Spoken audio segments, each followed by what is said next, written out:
Sometimes, or perhaps oftentimes, calmness seems a long way off, distant future from the present of deep turmoil or disturbance. But oftentimes, it's just a matter of deciding, knowing that you can find your way to the center of calmness.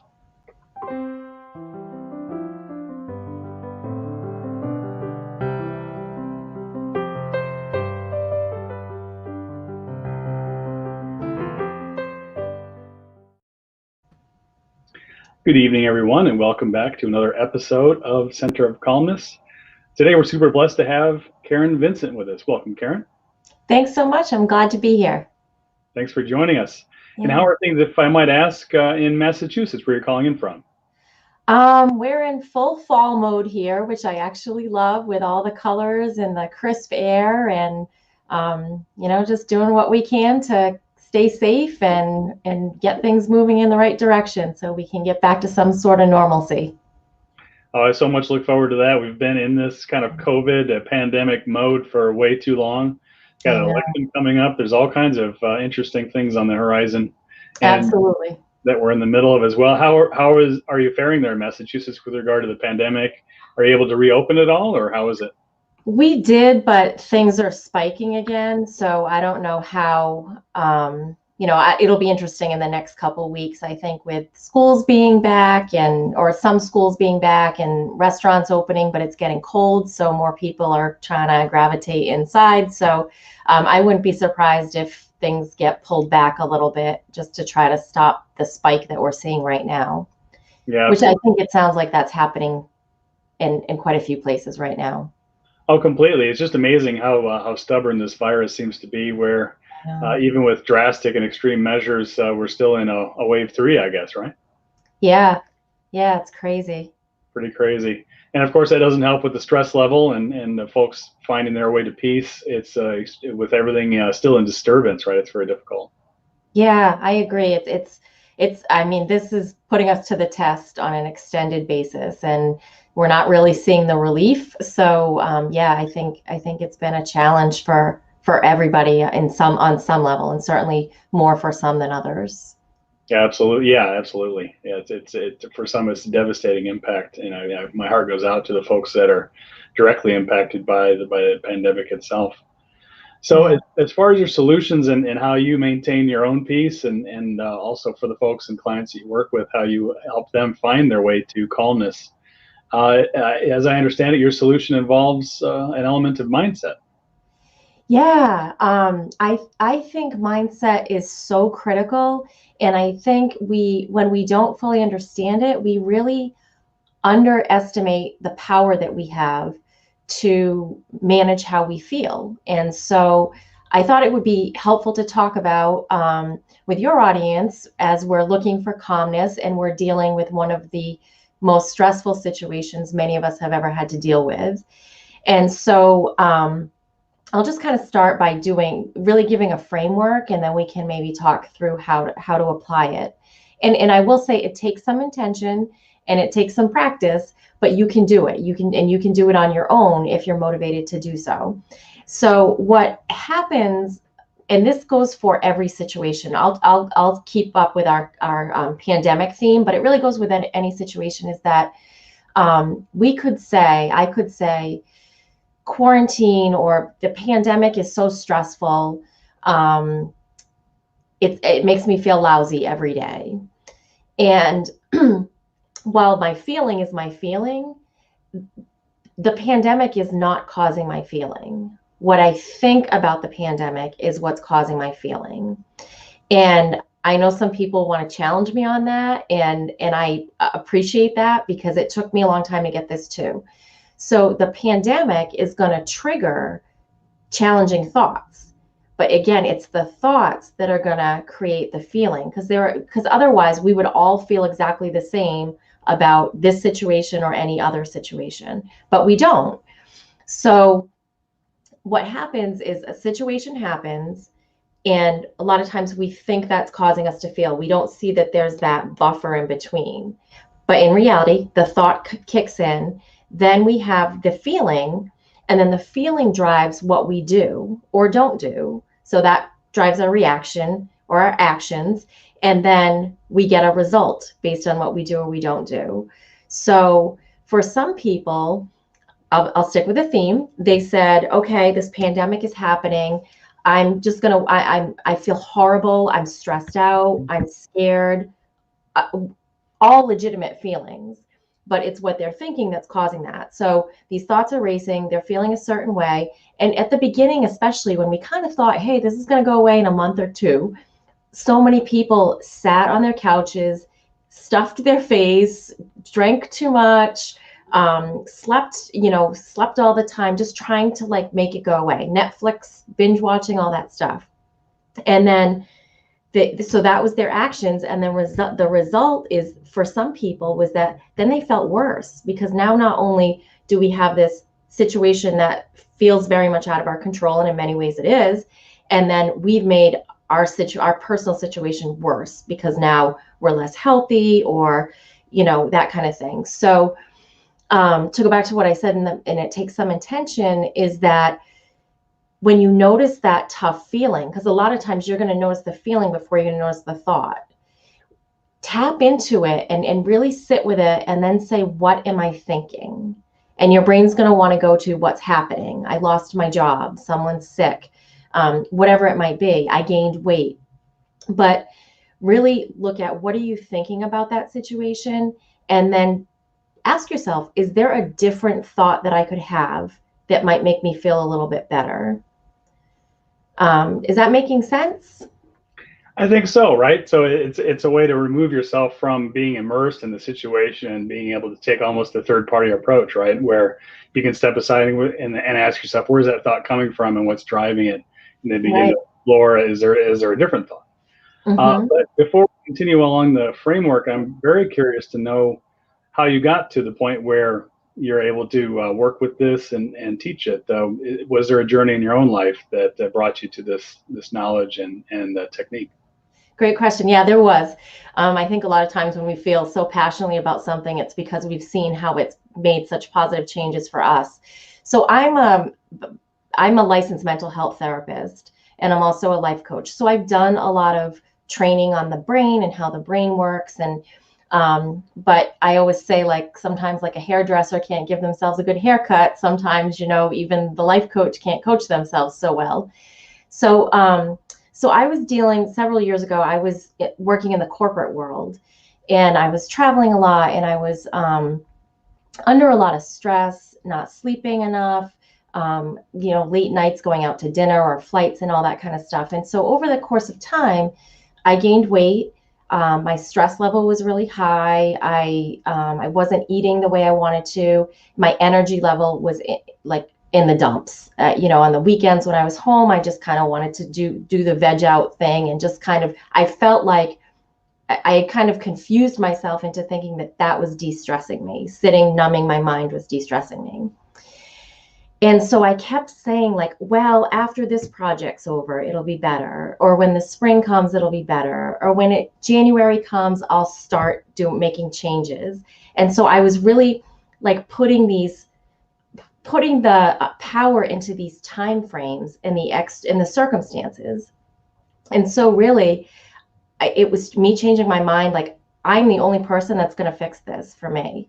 There's no situation that's going to fix it. There's nobody's going to come in and want this fixed any more than I do. So I really shifted my mindset to say, like, every day you have to think about what you want most and then take some action towards that.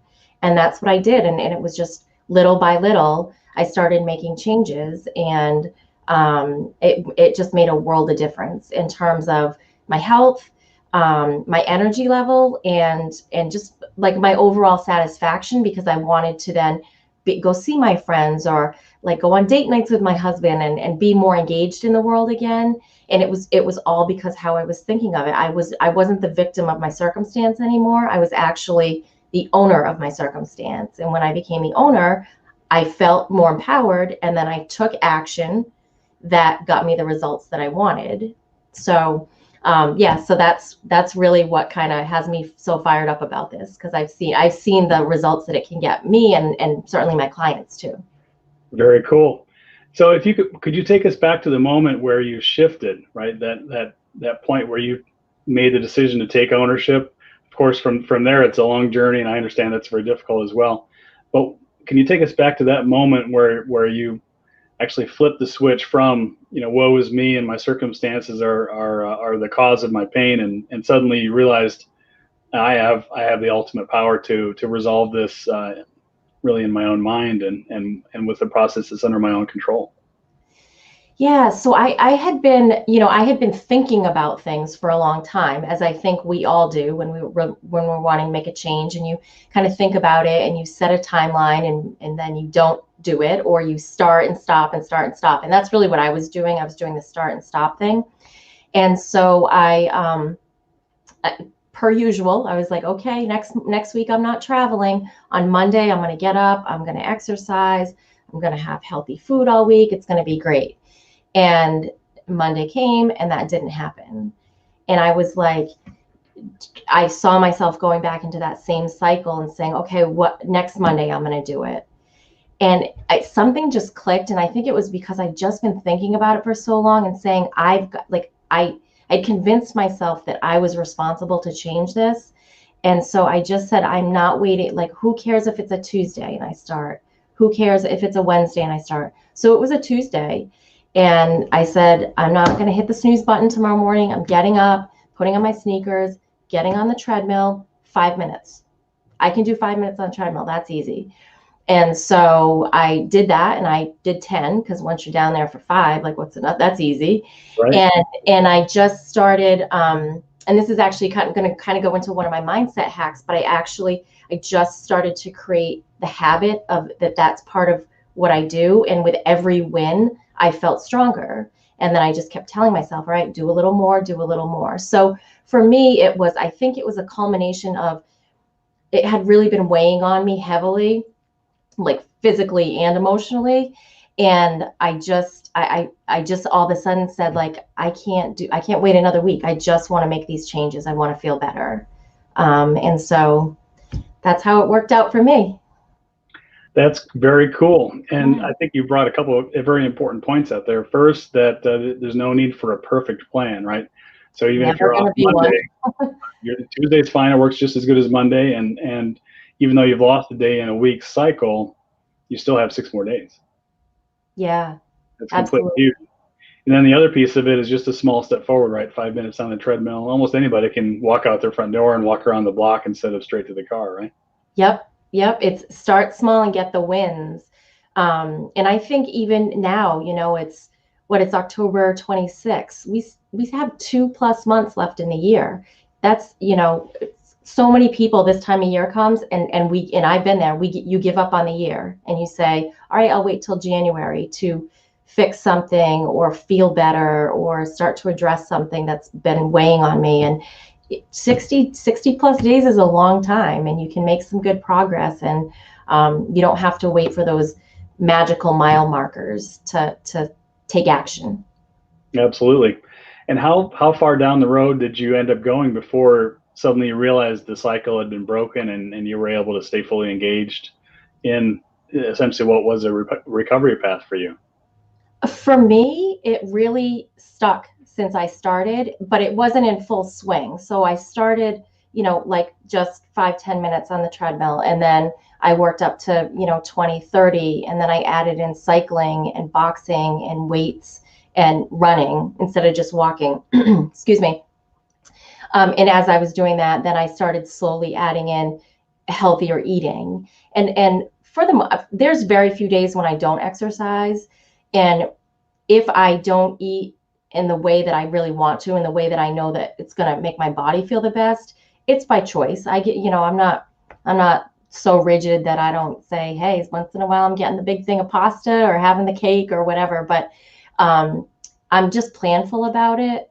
And but it's my mindset. I have to do that mind work ongoing, and make sure that I remember how do I want to feel, and how do I have to think, and then how do I have to act so that I can continue to get the results that I want in my life. Right. And then once you act, and you act in a way that supports your progress moving forward, then of course there's positive reinforcement Yes. and that Yep. it gives you the energy to continue. Uh, Absolutely. what was I gonna? I had a point that had just escaped me. I'll have to bring it back. But let me go to my next question, which is for someone perhaps immersed in a negative cycle. What would you say is the way to outside of understanding the principles where you're talking about where the thoughts drive the feelings, drive the actions, and understanding how that works? What would you say is a hack, as you put it, that would take them out of the moment and out of that kind of self-reinforcing mental cycle that can keep a person trapped in the middle of negativity?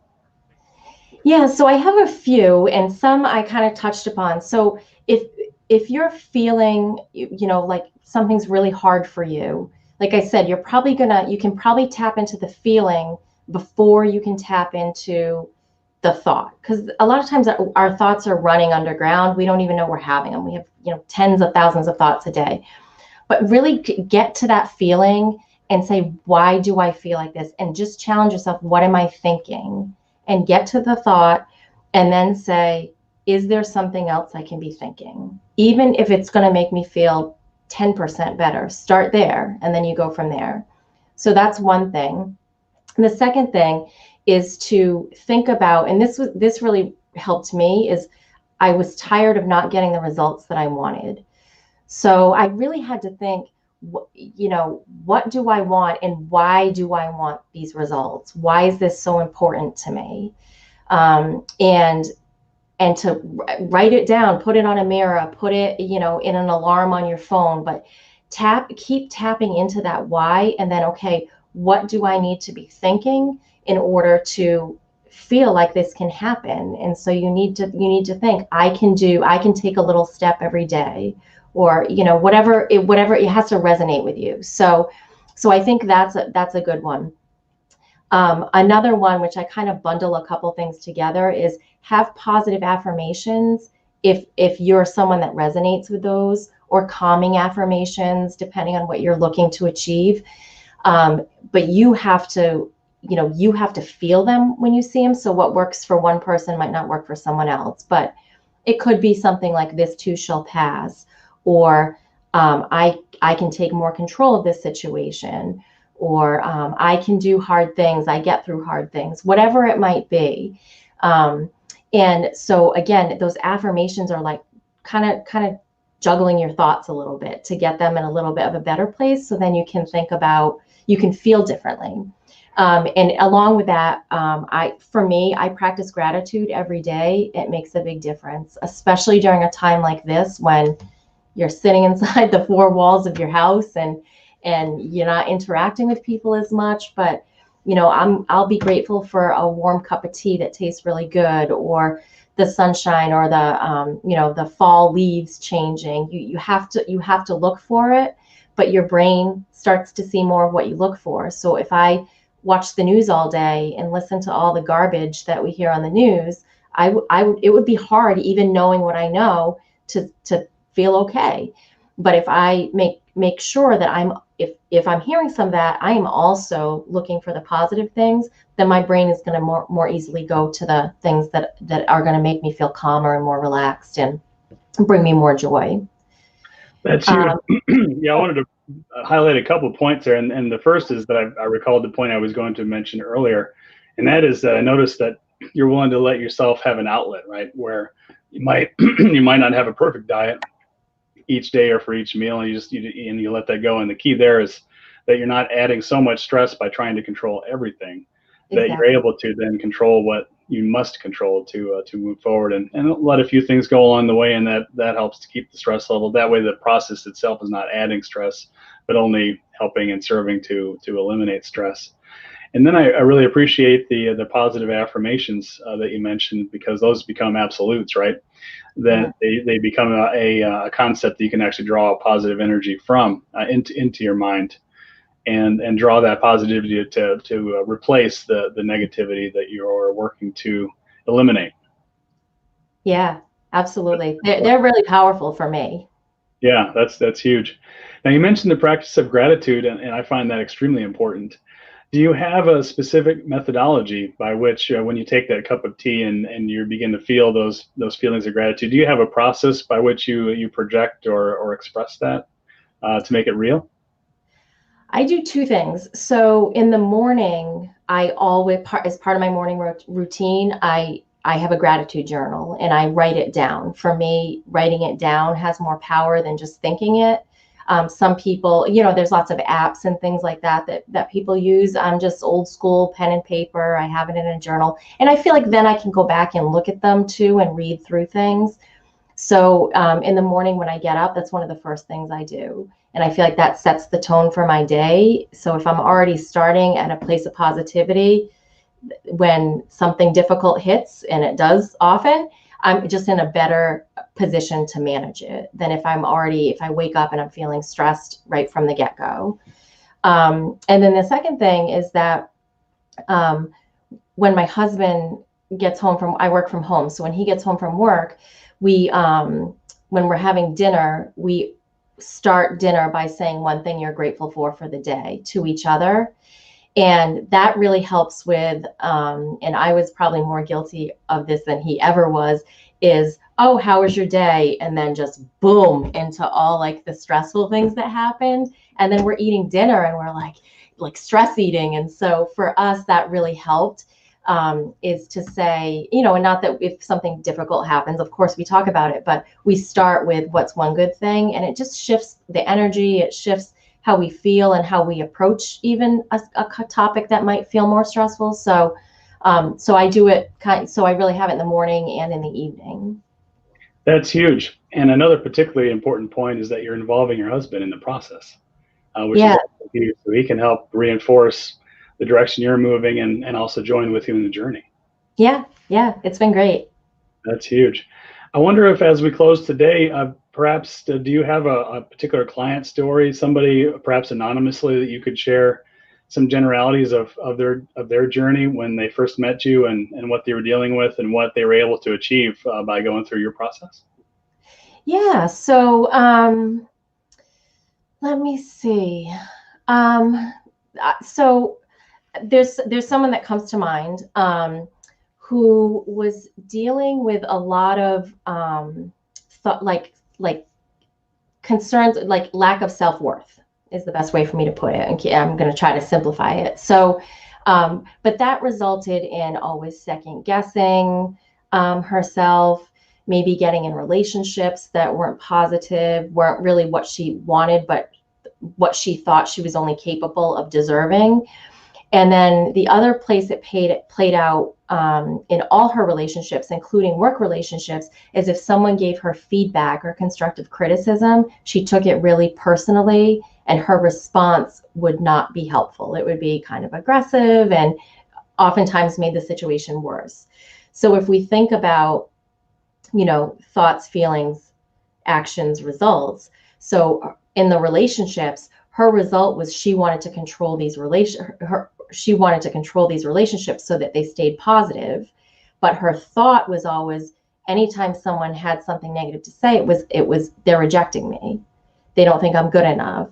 And so that was her thought. So then her feeling would become very defensive, and then also like fearful of, I don't want this to, whether it's like I'm going to lose my job or my partner's going to leave or whatever. And so then she's coming at it from a place of fear and defensiveness. So her response would be kind of aggressive and not helpful and not open to hearing what the person was saying.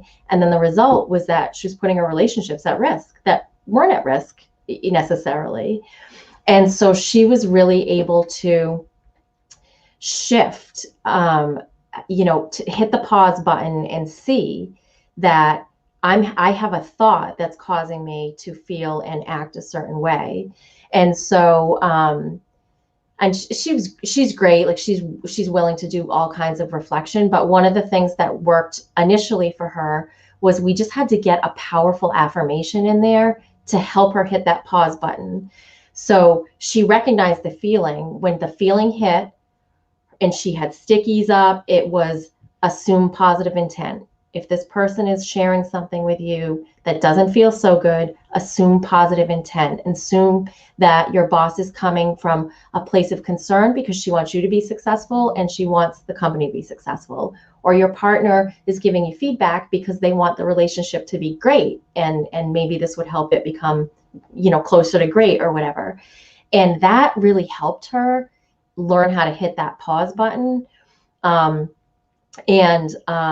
So she probably does not need to be coaching with me anymore because she's wonderful, but we do check in, and I spoke with her recently, and she had a really difficult situation come up at work, and she just handled it beautifully. And she just, because she paused, she recognized her thoughts, she knew what she wanted the result to be, and she was able to align herself with what she wanted the result to be, which was not to put her job at risk.